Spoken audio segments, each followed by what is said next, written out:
बच्चों आज जो हमारा टॉपिक है वो 10th क्लास का फर्स्ट चैप्टर साइंस का केमिकल रिएक्शन एंड इक्वेशन है। ठीक है ना बेटा, चलो स्टार्ट करते हैं।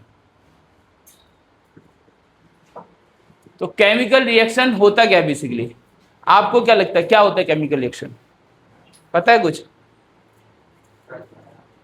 मैं बताता हूँ। देखो होता क्या है, रिएक्शन हमारे आसपास में दो तरह के होते हैं। ठीक है ना, मतलब दो तरह की क्रियाएं होती हैं, दो तरह की अभिक्रियाएं होती हैं। ठीक है, एक होता है फिजिकल, एक होता है केमिकल, मतलब एक रासायनिक और एक भौतिक। भौतिक का मतलब होता है क्या है, जैसे बर्फ आपने देखा होगा, है ना, बर्फ जो होता है वो सॉलिड स्टेट में होता है ना, सॉलिड स्टेट में होता है।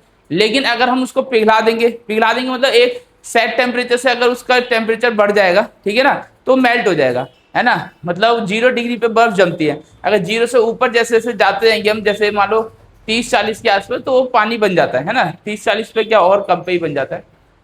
फिर उसके बाद अगर हम 100 डिग्री सेल्सियस पे उसे करेंगे तो वो क्या बनना शुरू हो जाएगा, फिर भाप बनना शुरू हो जाएगा। ठीक है ना, फिर वो भाप बनना शुरू हो जाएगा।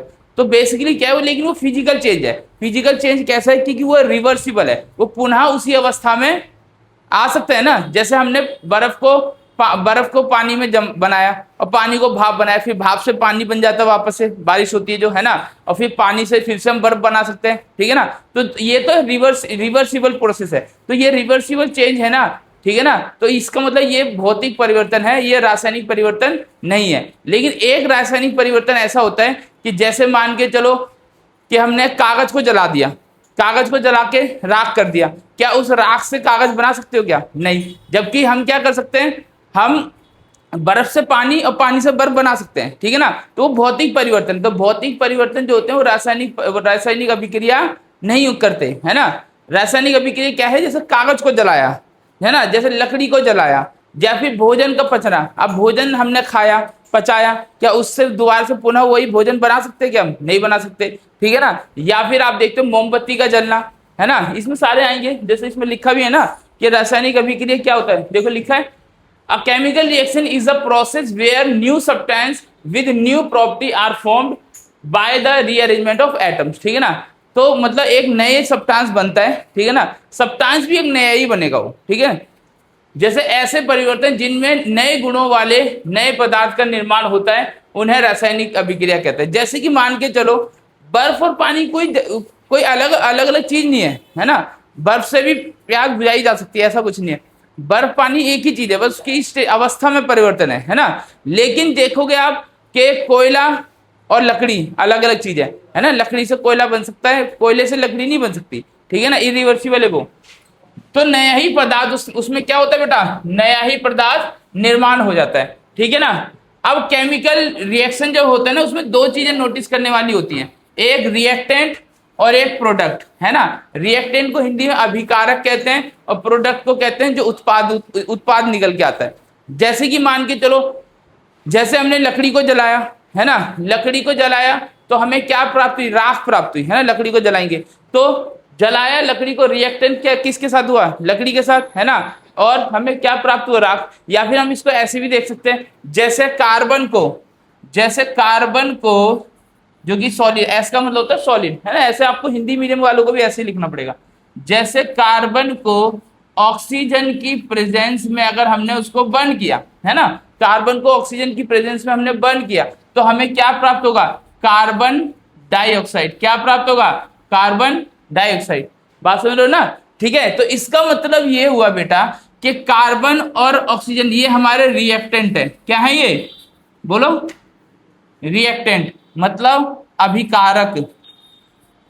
ठीक है, ये हमारे अभिकारक है। और हमें क्या प्राप्त हुआ, हमें प्राप्त हुआ कार्बन डाइऑक्साइड। ये हमारा क्या है, ये हमारा प्रोडक्ट है। क्या है ये, जो हमें रिएक्शन के बाद जो प्राप्त होता है इसको कहते हैं उत्पाद। ठीक है ना, ध्यान रखना बेटा, जिनके साथ रिएक्शन होता है उनको अभिकारक कहते हैं, है ना, और जो रिएक्शन के बाद प्राप्त होता है उसको उत्पाद कहते हैं। इसको नोटिस बाद में करना, है ना, अभी पहले पढ़ा देता हूँ पूरा। ठीक है, फिर बाद में पूरा नोट्स ही दे दूंगा, तुम्हें टेंशन मत लो।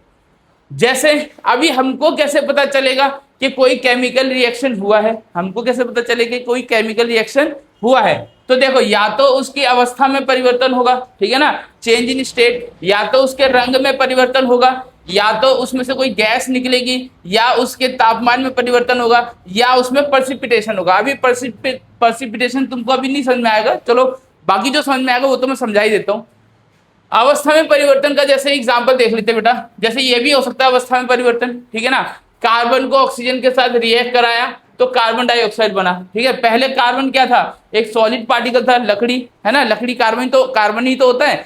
तो लकड़ी को अगर हम जलाएंगे, ठीक है ना, तो राख धुआं बन जाता वो, ठीक है, और बिल्कुल उड़ी जाएगा वो, ठीक है। जो धुआं निकलता है वो क्या होता है, मतलब धुआं होता है वो तो एशेज भी होते हैं, खैर राख भी होती है उसमें, लेकिन जो गैस निकलती है, जो गैस उत्सर्जित होती है ना, लकड़ी को जलाने के बाद, उसको हम कार्बन डाइऑक्साइड कहते हैं, है ना। या एक और एग्जाम्पल देख सकते हैं, ठीक है ना बेटे, अवस्था में परिवर्तन मतलब चेंज इन स्टेट का, ये भी एग्जाम्पल हो सकता है। और एक और एग्जाम्पल हम ले सकते हैं कैंडल का, ठीक है ना, कैंडल का।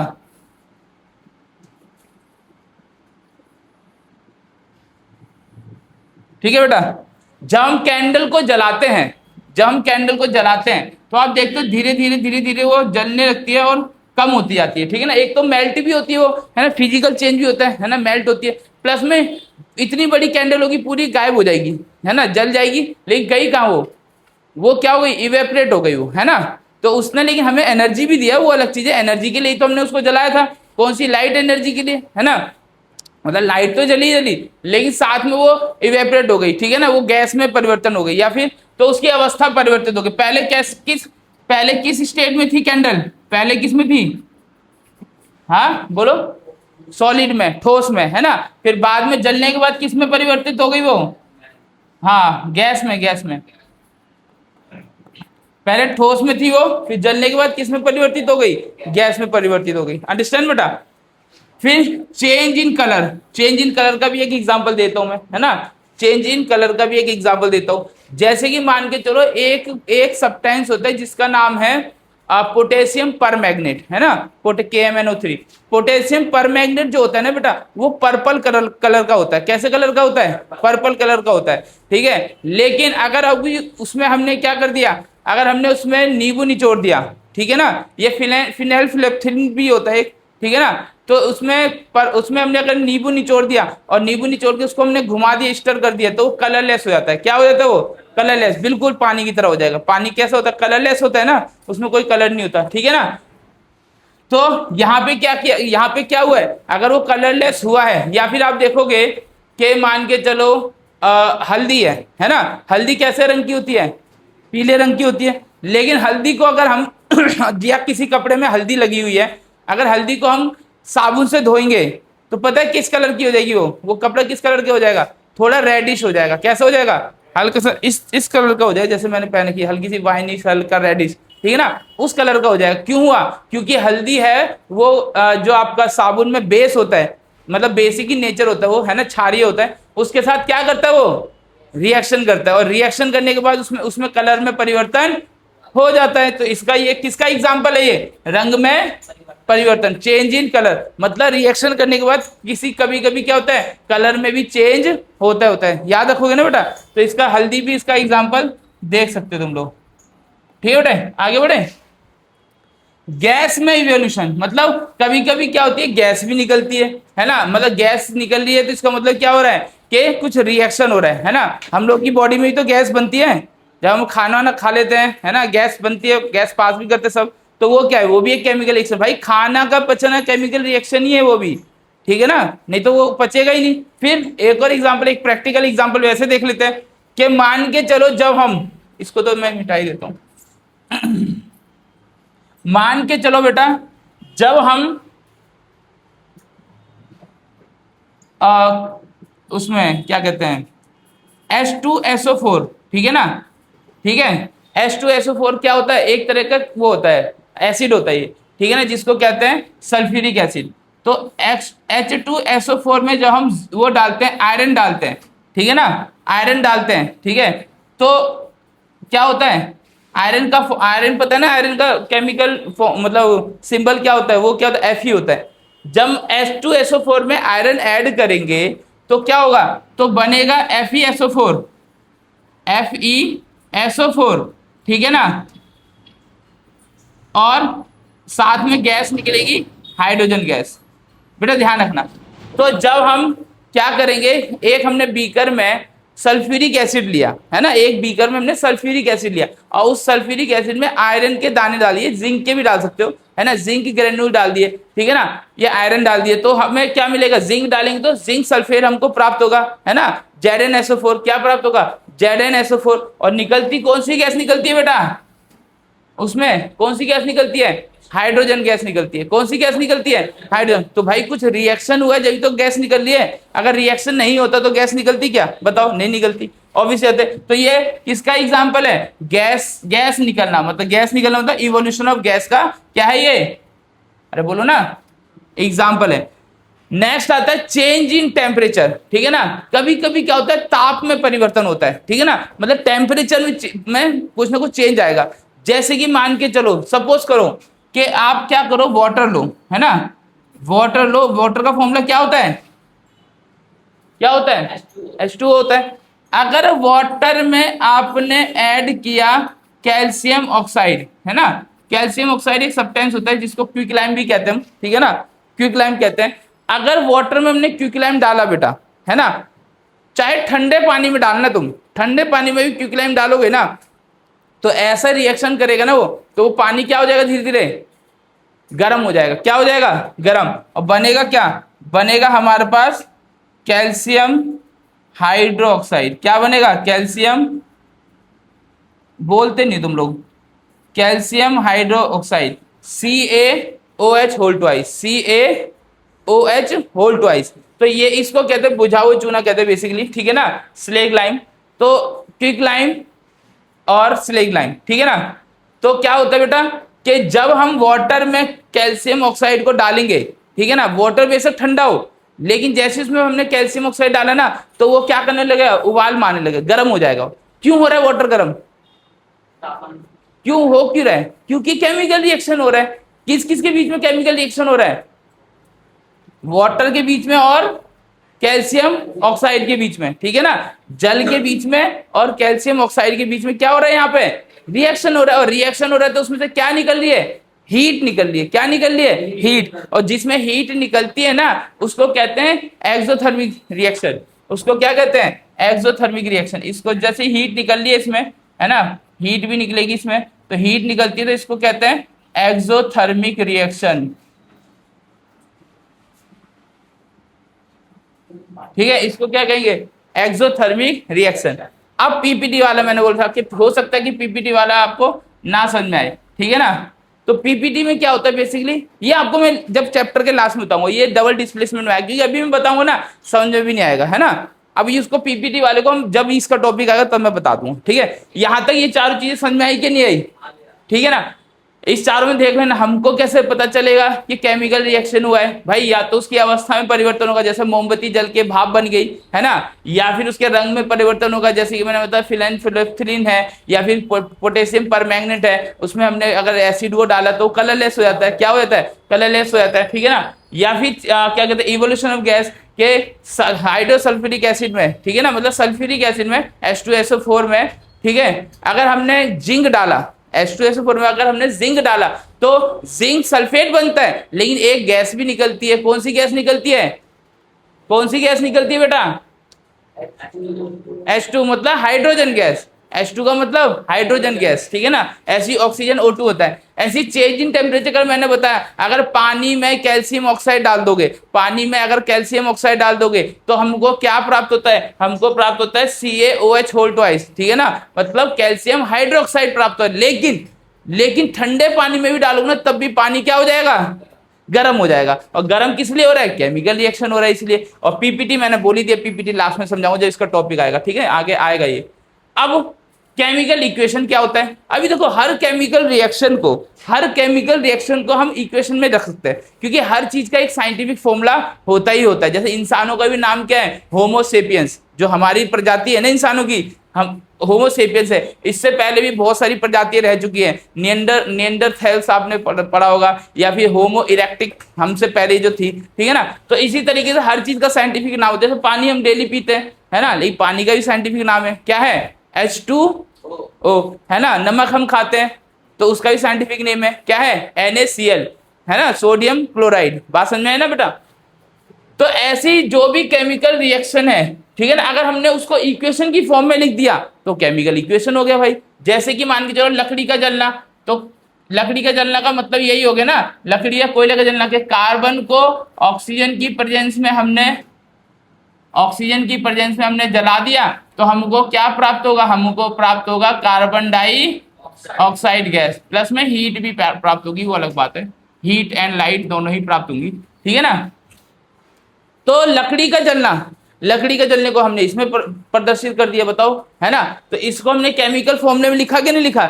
लेकिन ध्यान रखना बेटा, केमिकल इक्वेशन की एक और खासियत होती है कि उसमें दोनों तरफ ना एटम्स हमेशा सेम होते हैं। जैसे यहाँ पे कार्बन का कितना एटम है, एक, ऑक्सीजन के कितने एटम है, दो, है ना, बराबर में कितने कार्बन के कितने वो है एटम है, दो दिख रहे बेटा, एक है ना कार्बन का, तो कार्बन का कितने एटम है, एक, और ऑक्सीजन के कितने हैं, दो, ठीक है। तो देखो यहाँ भी एक था कार्बन का, है ना, और यहाँ भी ऑक्सीजन का दो था, और यहाँ भी कार्बन का एक था, ऑक्सीजन का दो था, तो मतलब यहाँ पे भी टोटल तीन है, यहाँ भी टोटल तीन है, दोनों तरफ इक्वल है कि नहीं है। अरे मैथ्स में भी तो पढ़ते थे LHS इक्वल टू RHS, है ना। तो दोनों तरफ इक्वल ही होना चाहिए, क्योंकि साइंस ही कहती है कि कभी भी कोई भी रिएक्शन होता है ना, तो लेकिन उसके जो मास होता है, उसका जो द्रव्यमान होता है, उसमें परिवर्तन नहीं होता है, द्रव्यमान में परिवर्तन नहीं होता है, समझ में आ रहा है ना, ठीक है।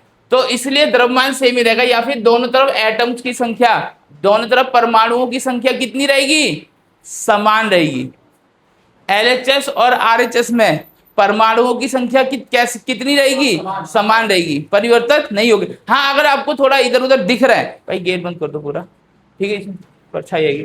अगर आपको दिख रहा है, ठीक है ना, अगर आपको ऐसा लग रहा है कि दोनों में इम्बैलेंस है, बैलेंस नहीं, तो उसको हमें बैलेंस करना पड़ता है, ठीक है ना, तो बैलेंस करना पड़ता है सबसे पहले, ठीक है ना। तो ये तो हो गया, जैसे कि ये एग्जाम्पल दे भी रखा है। अच्छा हाँ, ये के बैलेंस करते हैं जो हम, है ना, संतुलन करते हैं समीकरण का, वो कौन से लॉ पे आधारित होता है, ये क्वेश्चन बेटा एग्जाम में भी कई बार पूछा गया है।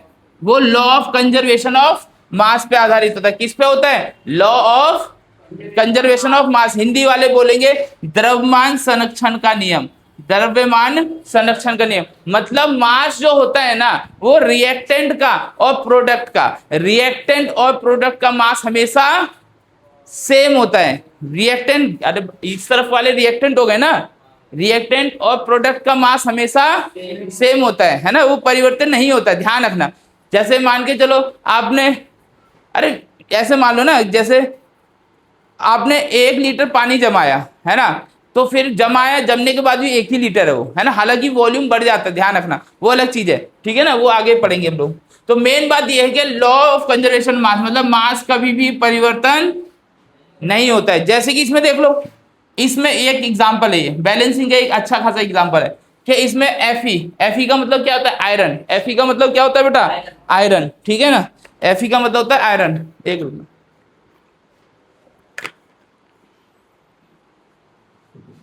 ये लो इसको फेंक दो, दूसरा पानी ले जाओ, जाने तो। Fe का मतलब क्या होता है, आयरन और वाटर, है ना। तो आयरन अगर वाटर, आवाज बिना आवाज करे बेटा, अब आयरन और वाटर दोनों को हमने रिएक्ट करा है। तो अभी यहाँ पे देखो बैलेंसिंग करते बेटा, आयरन के कितने एटम है यहाँ पर, एक है, आयरन का एक एटम है ना, और हाइड्रोजन का 2 है, और ऑक्सीजन का 1 है ना। इस तरफ देखेंगे, ठीक है ना, अगर मैं चार्ट बना दूं पूरा, ठीक है, अगर मैं पूरा चार्ट बना दूं, ठीक है, तो आपको समझ में आ जाएगा। देखो LHS, बेटा आवाज नहीं, हाइड्रोजन नहीं, सबसे पहले आयरन मान लेते हैं, आयरन, हाइड्रोजन और ऑक्सीजन। बेटा देखो LHS में कितने आयरन के कितने एटम है, एक है, तो 1 लिख दो, ठीक है। और ऑक्सीजन के, हाइड्रोजन के कितने, 2 हैं, 2 लिख दो। ऑक्सीजन का 1 है, 1 लिख दिया, है ना। और दूसरी तरफ RHS में देखो आयरन के कितने, 3 हो गए, आयरन के कितने हो गए, 3 हो गए। ऑक्सीजन के कितने हो गए, अरे देखो ना सामने क्या दिख रहा है, 4 हो गए ना, ठीक है ना। ऑक्सीजन के कितने हो गए, 4 हो गए, और हाइड्रोजन के कितने हो गए, 2 हो गए।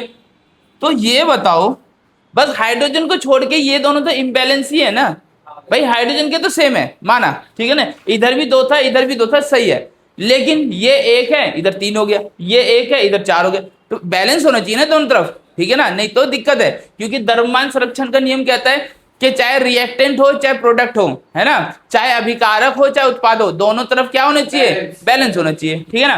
तो हम इसको बैलेंस करना पड़ेगा, तो इसको तो 3 से गुणा कर देंगे, है ना, देखो करा ना इसको, फिर Fe को 3 से गुणा कर दिया, इसको 3 से गुणा कर देंगे तो ये हो गया 3, ठीक है, ये दोनों बराबर हो गए, और इसको कर देंगे 4 से गुणा, ठीक है ना, इसको हमने क्या किया 4 से गुणा कर दिया। अब 4 से जब इसको गुणा किया बेटा, जब इसको 4 से, ध्यान रखना, इसको 4 से जब गुणा किया तो ऑक्सीजन तो 4 हो गया, लेकिन हाइड्रोजन भी तो 8 हो गया, है ना भाई, हाइड्रोजन से भी तो ऐड होगा। तो हमने इसको मान लो 4 से किया गुणा, तो दोनों तरफ हुआ 4 से, इसको किया तो 4 आ गया, ये तो बैलेंस हो गया। लेकिन इसको हाइड्रोजन, क्योंकि भाई हाइड्रोजन और ऑक्सीजन तो दोनों एक ही मॉलिक्यूल में है ना वाटर में, तो दोनों से ही करना पड़ेगा, है ना। तो हाइड्रोजन 8 हो गया, अब हाइड्रोजन 8 हो गया, बड़ी समस्या भाई, तो हम यहाँ क्या किया, इधर भी 4 से मल्टीप्लाई कर दिया, हमने इधर 4 से मल्टीप्लाई करा तो इधर भी हाइड्रोजन क्या हो गया 8 हो गया। अब देखो दो सब चीज बराबर है कि नहीं है, आयरन के एटम इधर भी 3 इधर भी 3, हाइड्रोजन के एटम इधर भी 8 इधर भी 8, ऑक्सीजन के एटम इधर भी 4 इधर भी 4, बराबर है, ठीक है। तो ये बैलेंसिंग करना आता है, क्वेश्चंस अभी हम करेंगे, है ना, अभी मैं चैप्टर का इंट्रोडक्शन करा रहा हूं, तो आपको समझ में आना चाहिए कि दोनों तरफ एटम्स की संख्या क्या होनी चाहिए, समान होनी चाहिए, है ना, बराबर होनी चाहिए। आगे बढ़े, ठीक है। अब आता है बेटा नेक्स्ट कि टाइप्स ऑफ केमिकल रिएक्शन, रासायनिक अभिक्रियाओं के कितने प्रकार, तुम बेटा इसमें पढ़ते भी रहोगे ना तब भी समझ आता रहेगा। रासायनिक अभिक्रिया के कितने प्रकार होते हैं, ठीक है ना, तो रासायनिक अभिक्रिया के 4 प्रकार होते हैं। कितने प्रकार होते हैं, इस बुक के हिसाब से 4 प्रकार होते हैं। Combination reaction, decomposition reaction, displacement reaction, double displacement reaction, संयोजन अभिक्रिया, वियोजन अभिक्रिया, ठीक है ना, प्रतिस्थापन अभिक्रिया और द्विप्रतिस्थापन अभिक्रिया, ठीक है ना बेटा। सबसे पहले आते हैं कॉम्बिनेशन रिएक्शन पे, संयोजन अभिक्रिया। तो संयोजन अभिक्रिया वो अभिक्रिया होती है बेटा जिसमें 2 या 2 से अधिक रिएक्टेंट अभिकारक मिलके सिर्फ एक ही प्रोडक्ट बनाते हैं, ठीक है ना, मतलब रिएक्टेंट बहुत सारे हैं, बच्चे बातें नहीं, मतलब रिएक्टेंट बहुत सारे हैं लेकिन प्रोडक्ट सिर्फ एक ही बनेगा, ठीक है ना।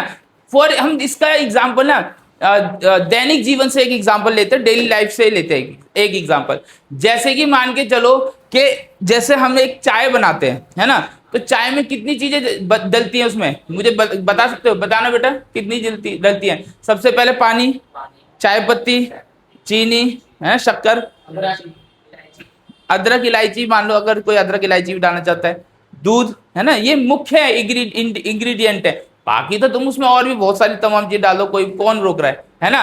तो अभी देखना 6 चीज हमने डाली और उबाल दी, फिर हमें क्या मिला, एक ही तो प्रोडक्ट मिला ना, प्रोडक्ट, उस प्रोडक्ट का नाम क्या है, चाय। चाय के अलावा और कुछ मिलाओ तो बताओ, ठीक है ना। तो मतलब इतने सारे रिएक्टेंट को रिएक्शन कराया, 6 रिएक्टेंट को रिएक्शन कराया, मिला क्या, एक चाय एक प्रोडक्ट, ठीक है ना। तो यही तो कॉम्बिनेशन रिएक्शन है, ये तो मैंने एग्जाम्पल के थ्रू बताया, अभी केमिकल के थ्रू भी समझाऊंगा कि जब बहुत 2 या 2 से ज्यादा रिएक्टेंट मिलकर सिर्फ एक ही प्रोडक्ट बनाते हैं तो कौन सा रिएक्शन कहलाता है, वो कॉम्बिनेशन रिएक्शन, है ना। हिंदी में कहते हैं उसको संयोजन अभिक्रिया, क्या कहते हैं, संयोजन अभिक्रिया। देखो इसमें लिखा भी है बेटा, ए और बी जुड़े तो ए भी बना, ठीक है ना। अभी इसमें ना कोई एग्जांपल वैसे नहीं दे रखा, चाहे एक दे रखा है कि कार्बन और ऑक्सीजन को जोड़ा तो कार्बन डाइऑक्साइड, है ना, ये पीछे भी मैंने बताया था। तो देखो ना इसमें रिएक्टेंट कितने बेटा, कितने अभिकारक है, एक है बेटा, कितने रिएक्टेंट, 2 नहीं है, अरे एक कार्बन है और एक ऑक्सीजन है, प्लस का साइन बीच में दिख नहीं रहा, है ना, दोनों को मिलाया क्या बना, कार्बन डाइऑक्साइड। कितने प्रोडक्ट बने, 4 प्रोडक्ट बने, अरे एक बना है ना प्रोडक्ट, तो प्रोडक्ट कितना बना, एक बना भाई, 2 चीजों को मिलाया लेकिन प्रोडक्ट कितना बना, एक बना। तो ये क्या है, संयोजन अभिक्रिया। संयोजन अभिक्रिया का मतलब ही यही होता है, ठीक है ना, जब 2 या 2 से अधिक रिएक्टेंट मिलते हैं लेकिन प्रोडक्ट कितना बनता है, सिर्फ एक बनता है, ठीक है ना बेटा। तो हालांकि ये एक्सोथर्मिक रिएक्शन है, वो तो खैर मैंने बता ही दिया था। एक्सोथर्मिक रिएक्शन का भी एग्जांपल वो दे रखी है डेफिनेशन, कि एक्सोथर्मिक रिएक्शन वो रिएक्शन होती है जिसको ऊष्माक्षेपी कहते हैं, कि ऊष्माक्षेपी वे अभिक्रिया होती है जिसमें उत्पाद के साथ साथ ऊष्मा भी रिलीज होती है। ऊष्मा मतलब हीट। ऊष्मा किसको कहते हैं? हीट को, ठीक है ना। चलो नेक्स्ट टॉपिक, नेक्स्ट आता है डीकंपोजिशन रिएक्शन। क्या होता है बेटा? डी, बोलो ना, डीकंपोजिशन रिएक्शन। डीकंपोजिशन रिएक्शन कहते हैं जिसमें एक प्रोडक्ट होगा, ओ सॉरी एक रिएक्टेंट होगा। एक रिएक्टेंट को हम क्या कर देंगे? तोड़ देंगे। एक रिएक्टेंट को हम क्या कर देंगे? तोड़ देंगे, और उसमें बहुत सारे प्रोडक्ट आ जाते हैं। जैसे मान के चलो हमने दूध लिया, इसका भी डेली लाइफ से एग्जांपल लेता हूं। दूध लिया हमने, और दूध में हमने नींबू निचोड़ दिया हल्का सा, वो तो रिएक्शन के लिए निचोड़ा है ना, तभी तो रिएक्शन होगा। नींबू निचोड़ेंगे तो फिर क्या हो जाएगा? पनीर अलग हो जाएगा, और वो जो व्हाइट होता है ना, वो मतलब वो पानी जैसा होता है, उसको भी वे प्रोटीन उसी से बनता है बेसिकली, तो वो अलग हो जाएगा। तो देखो ना, एक दूसरे दो चीज बनी कि नहीं बनी, है ना। तो यहाँ पे उल्टा होता है, कॉम्बिनेशन में क्या होता है? दो या दो से अधिक चीज मिलकर एक प्रोडक्ट बनाती है। इसमें क्या है? एक रिएक्टेंट को ब्रेक डाउन करके हम दो या दो से अधिक क्या बनाते हैं? उत्पाद बनाते हैं। क्या बनाते हैं? उत्पाद बनाते हैं। डेफिनेशन आप देख लेना, लिखा हुआ है, वह अभिक्रिया जिसमें एकल अभिक्रिया टूटकर दो या दो से अधिक उत्पाद बनाता है, ठीक है ना। अब ये अच्छा, इसको तोड़ने के लिए, है ना, अब इन अभिकारकों को तोड़ने के लिए हमें क्या क्या यूज करना पड़ता है? कभी कभी ऊष्मा का यूज करना पड़ता है ना, कभी कभी प्रकाश का यूज करना पड़ता है, कभी कभी विद्युत का यूज करना पड़ता है। विद्युत मतलब बिजली, है ना, इलेक्ट्रिसिटी। मतलब हम हीट भी यूज कर सकते हैं, लाइट भी यूज कर सकते हैं, और इलेक्ट्रिसिटी भी यूज कर सकते हैं। अगर हीट को यूज करेंगे, है ना, अगर हीट को यूज करेंगे तो उसका नाम हो जाता है, क्या नाम हो जाता है उसका? उसका नाम हो जाता है थर्मल डीकंपोजिशन। क्या नाम हो जाता है उसका? थर्मल डीकंपोजिशन, मतलब ऊष्मीय वियोजन। क्या कहते हैं उसको? ऊष्मीय वियोजन, ठीक है ना। जैसे कि एक एग्जांपल दे रखा है कि कैल्शियम कार्बोनेट है बेटा, है ना, कैल्शियम कार्बोनेट है, जिसको हम क्या कहते हैं? लाइम स्टोन भी कहते हैं। क्या कहते हैं? Lime stone. ध्यान रखना, जो जो मैं बात बोल रहा हूं बेटा, बहुत पते की बात है, एग्जाम पे पूछता है। जैसे लाइम स्टोन को हमने क्या किया? हीट दिया। लाइम स्टोन में क्या किया हमने? अरे बोलो ना, हीट दिया। हीट क्या दिया? हीट मतलब गर्म कर दिया। जैसे लाइम स्टोन को गर्म करेंगे ना, तो जो दो चीज प्राप्त होंगी, दो प्रोडक्ट। एक क्या प्राप्त होगा? Calcium oxide. एक क्या प्राप्त होगा? Calcium oxide. और एक क्या प्राप्त होगा? कार्बन डाइऑक्साइड, ठीक है ना। एक कैल्शियम ऑक्साइड और एक कार्बन डाइऑक्साइड। एक प्रोडक्ट, एक अभिकारक को तोड़ा और दो प्रोडक्ट प्राप्त हुए, ठीक है ना। तो दो प्रोडक्ट प्राप्त हुए, लेकिन क्योंकि इसको हमने हीट से तोड़ा है, किससे तोड़ा है? हीट से, तो इसको क्या कहेंगे? Thermal decomposition. क्या कहेंगे इसको? डीकंपोजिशन, और हिंदी में कहते हैं ऊष्मीय वियोजन। क्या कहेंगे? ऊष्मीय वियोजन। नेक्स्ट क्या आता है आपका? कि अगर मान के चलो वही अभिक्रिया, मतलब तोड़ने की अभिक्रिया, है ना, इलेक्ट्रिसिटी से हो रही है, समझ रहे हो, मतलब अलग अलग तरीके से तोड़ा जा रहा है। अरे जैसे तुम भी तो घर पे तोड़े जाते हो, है ना। कभी मम्मी किससे तोड़ती है? बेलन से, कभी चप्पल से, कभी करछी से, है ना। तो अलग अलग तरीके से पीटते हो ना, बस वही है। इसको भी अलग अलग तरीके से तोड़ा जा रहा है। पहले हीट से तोड़ा तो नाम चेंज हो गया, है ना, तो क्या हो गया? Thermal decomposition. जब इलेक्ट्रिसिटी से तोड़ेंगे तो क्या होगा? इलेक्ट्रोलिटिक डीकंपोजिशन, हिंदी में कहते हैं वैद्युत वियोजन, ठीक है बेटा। जैसे कि मान के चलो, जैसे होता क्या है बेटा, कि सपोज करो हमारे पास क्या है? हमारे पास है वाटर, है ना, जल है हमारे पास, ठीक है ना। आपको पता है जल में से हम, जल किस किस से मिलके बनता है? पहले तो ये बताओ, जल किस किस से मिलके बनता है? हाइड्रोजन और ऑक्सीजन। किससे मिलके बनता है ना। जल का फॉर्मूला क्या होता है? H2O। बेटा बोलना पड़ेगा, ऐसे नहीं चलेगा काम, है ना। जब मैं पूछूंगा जब बोलना पड़ेगा, अन्यथा चुप रहो। जल का फॉर्मूला क्या होता है? H2O। तो आपको पता है कि इसमें हाइड्रोजन भी है और ऑक्सीजन भी है, लेकिन क्या हम ऐसे कर सकते हैं? पानी को हमने पकड़ा और ऐसे तोड़ दिया, हाइड्रोजन अलग ऑक्सीजन अलग। फिजिकली तोड़ सकते हैं क्या हम? नहीं तोड़ सकते, ठीक है ना। जैसे इस मार्कर को तोड़ सकते हैं फिजिकली, बहुत सारी चीजों को तोड़ सकते हैं, ठीक है, लेकिन वाटर को हम नहीं तोड़ सकते, ठीक है ना बेटे। मैं एक चार्टर लगा दूंगा। वाटर को हम नहीं तोड़ सकते, हम इसको तोड़ेंगे केमिकली। कैसे ब्रेक डाउन करेंगे? केमिकली मतलब कि अगर हमने इसमें से इलेक्ट्रिसिटी निकाली वाटर में से, अच्छा वाटर में इलेक्ट्रिसिटी निकालोगे ना, तो उसमें इलेक्ट्रिसिटी कंडक्ट ही नहीं होगा, पास ही नहीं होगा। नहीं, आप बोलो नहीं पानी में अगर खड़े हो जाओ तो झटका बहुत तेज लगता है, ठीक है, नहीं वो शुद्ध जल नहीं होता ना बेटा। शुद्ध जल में जो होता है ना डिस्टिल्ड वाटर, शुद्ध जल में इलेक्ट्रिसिटी पास नहीं होती है। लेकिन जो हमारे आसपास जो जितना भी जल हम जो कंज्यूम करते हैं, चाहे टैप वाटर हो, चाहे पीने का वाटर हो, चाहे आरओ का वाटर हो, शुद्ध जल नहीं होता वो, है ना। वो मिनरल वाटर होगा या हार्ड वाटर होगा, कुछ भी होगा, लेकिन शुद्ध जल नहीं होता है। तो इसलिए उसमें ये करने की कोशिश मत करना, ठीक है ना।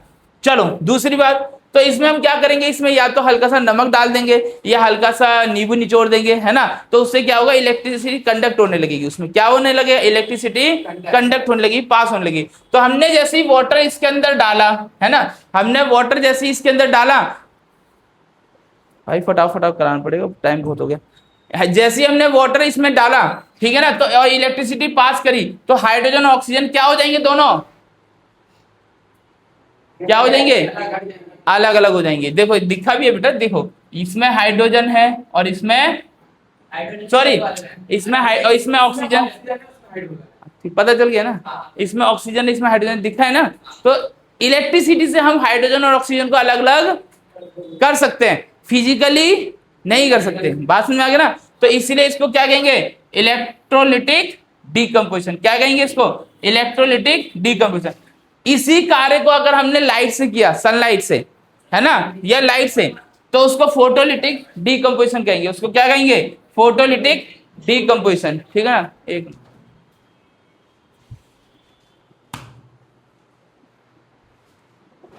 फोटोलिटिक डीकंपोजिशन, ठीक है ना बेटा। मतलब प्रकाश से अगर हमने अलग अलग किया तो फोटोलिटिक डीकंपोजिशन, ठीक है। जैसे हमने सिल्वर क्लोराइड लिया, हमने क्या लिया, सिल्वर क्लोराइड। सिल्वर क्लोराइड को हमने प्रकाश में रखा, प्रकाश मतलब सूर्य की किरणों के पास, है ना, सामने। तो वो क्या हो जाएगा, अलग अलग हो जाएगा, सिल्वर अलग हो जाएगा और क्लोरीन अलग हो जाएगा। बात समझ में आया ना बेटा। तो ये प्रकाश हुआ। बात समझ, अलग अलग जरिए से अगर हम उसको तोड़ेंगे तो उनके नाम भी क्या हो जाएंगे, अलग अलग हो जाएंगे। आगे बढ़ते हैं। अब आता है नेक्स्ट आपका डिस्प्लेसमेंट रिएक्शन। क्या आता है बेटा, डिस्प्लेसमेंट रिएक्शन। डिस्प्लेसमेंट रिएक्शन बड़ा इंटरेस्टिंग है। इसमें क्या होता है, एक मोर रिएक्टिव एलिमेंट, है ना, या मोर रिएक्टिव मेटल, है ना, वो लेस रिएक्टिव को साइड कर देता है, ठीक है ना। दूसरे में जाके देखो, इसका डेफिनेशन तो देख लेना, डेफिनेशन भाई पॉज करके देख लेना आप लोग वीडियो। जैसे कि इसका एग्जांपल हम ये लेते हैं, बहुत अच्छा एग्जांपल है, बुक का ही है ये, कि एक में हमारे पास क्या है, ये है हमारे पास कॉपर सल्फेट। क्या है, कॉपर सल्फेट। ये दिख भी रहा होगा, कॉपर सल्फेट हमने लिया है, ठीक है ना, एक टेस्ट ट्यूब में, और उसमें फिर आयरन की नेल डाल दी हमने। आयरन की नेल मतलब लोहे की कील, दिख रही है ना, ये लोहे की कील, ठीक है ना। लोहे की कील जैसे उसमें डाली ना, क्योंकि लोहा मोर रिएक्टिव होता है, लोहा क्या होता है, मोर रिएक्टिव होता है। तो वो क्या करेगा, कॉपर सल्फेट में से ना कॉपर को साइड कर देगा, बोले तू हट यहां से। क्यों, क्योंकि मुझे रिएक्शन करना है।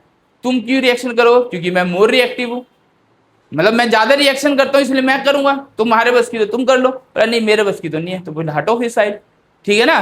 तो फिर वो क्या कर देगा, आयरन कॉपर को साइड कर देगा और क्या बना लेगा, देखो यहाँ पे आया ना, कॉपर की जगह आयरन, आयरन सल्फेट बन गया और कॉपर बेचारा अलग हो गया, है ना। तो इसको कहते हैं डिस्प्लेसमेंट रिएक्शन। क्या कहते हैं इसको, डिस्प्लेसमेंट रिएक्शन। आयरन ने क्या किया, कॉपर सल्फेट में से, है ना, कॉपर सल्फेट की रिएक्शन, सल्फेट की दोस्ती कॉपर से थी, उसने कॉपर को साइड किया, सल्फेट से खुद रिएक्शन कर लिया, दोस्ती कर ली, और कॉपर बेचारा साइड में खड़े होके देख रहा है, ठीक है ना, रो रहा है चाहे हंस रहा है, वो जो भी है। तो इसमें ये है, फिर आयरन सल्फेट बन जाता है बेटा, ठीक है ना। आयरन सल्फेट सोल्यूशन जो कि ग्रीन कलर का होता है, हल्का सा ग्रीन होता है, इसमें दिख नहीं रहा ग्रीन, लेकिन ये हल्का ग्रीन होता है और ये हल्का ब्लू होता है, ठीक है ना। कॉपर सल्फेट हल्का ब्लू होता है और आयरन सल्फेट हल्का ग्रीन होता है, ठीक है ना बेटा।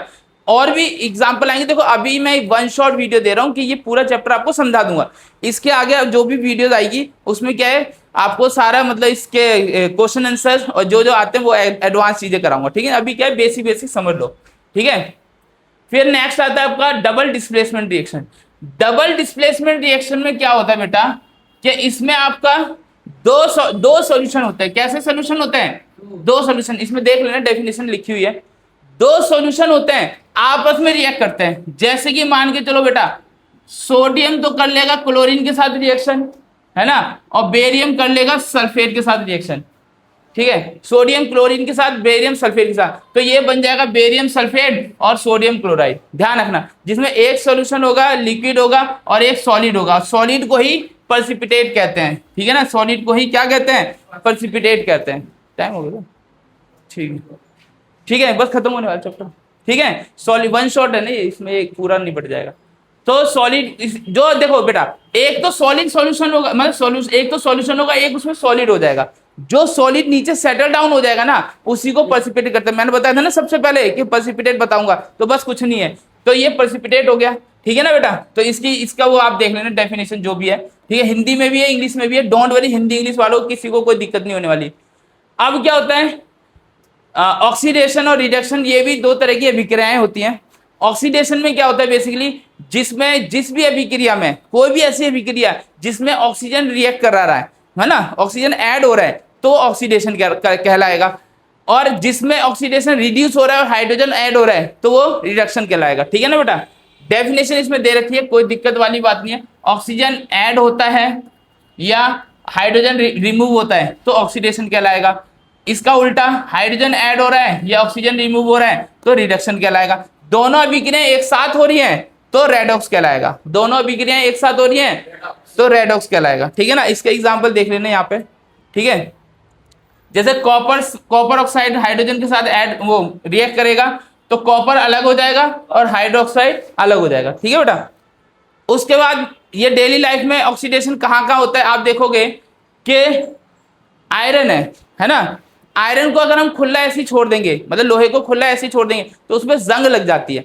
तो जंग क्यों लग रही है उसमें, क्योंकि वो ऑक्सीजन के साथ क्या कर रहा है बेटा, रिएक्शन कर रहा है। हालांकि जंग को रोकने के लिए हम उसमें पेंट कर सकते हैं, वो अलग बात है, ठीक है ना। और भी कई तरीके की चीजें होती हैं। ये मैं बता रहा हूँ बेटा, ये वन शॉट वीडियो है, इसमें आपको इस चैप्टर का क्रक्स मिलेगा। अभी इस चैप्टर में बहुत सारी डिटेल वाली चीजें हैं, वो जो नेक्स्ट वीडियो आएगी उसमें मैं बिल्कुल डिटेल में बताऊंगा, ठीक है ना। अभी आपको क्या है कि अगर आपको एग्जाम आ रहा है तो आप एक बार वन शॉट देख के इसमें चीजों को लर्न कर सकते हो, ठीक है ना, ठीक है। तो ये सारी क्या कहते हैं, कोरोजन वगैरह जो होती है, ठीक है ना, ये ऑक्सीडेशन के ही कारण होती है। ऐसे ही जो भी ऑयली सब्सटेंस होते हैं, किसी खाने की चीजों में ऑयली सब्सटेंस, याद करो चिप्स वगैरह, चिप्स के पैकेट में गैस भरी होती है ना, अगर वो गैस निकल जाए और अगर दुकानदार आपको चिप्स का पैकेट दे दे तो क्या होता है, उसमें हल्की सी स्मेल और उसका टेस्ट भी बदल जाता है ना। तो वो किस लिए होता है, ऑक्सीजन की रिएक्शन के कारण नहीं होता है, क्योंकि ऑयली सब्सटेंस भी बहुत बार क्या होता है, ऑक्सीजन के साथ रिएक्शन कर देते हैं। बात समझ में आ रही है ना बेटा। तो इसको कहते, इसी मतलब फिनोमिना को कहते हैं रेंसिडिटी कहते हैं। रेंसिडिटी मतलब विकृत गंधिका, ठीक है ना, अलग ही एक क्या आती है, स्मेल आती है। तो इसको बचने के लिए हम क्या करते हैं, इसमें बचने के लिए या तो हम देखते हैं ना एयर टाइट कंटेनर, मतलब उसमें एयर अंदर घुस ही ना पाए, है ना, एकदम tight air tight container use करते हैं। या फिर आप देखते हो ना कि चिप्स के पैकेटों में कौन सा गैस यूज होता है, नाइट्रोजन गैस यूज होता है, ताकि वो बिल्कुल फ्रेश रहता है, उसके साथ ऑक्सीजन के साथ रिएक्शन नहीं होता है, ठीक है बेटा। तो this is your video of very first chapter of science, ठीक है ना। आगे इसको देखो बेटा, अगर ज्यादा से ज्यादा लाइक और शेयर करोगे ना बेटा तो नेक्स्ट वीडियो जल्दी आने वाली है, ठीक है।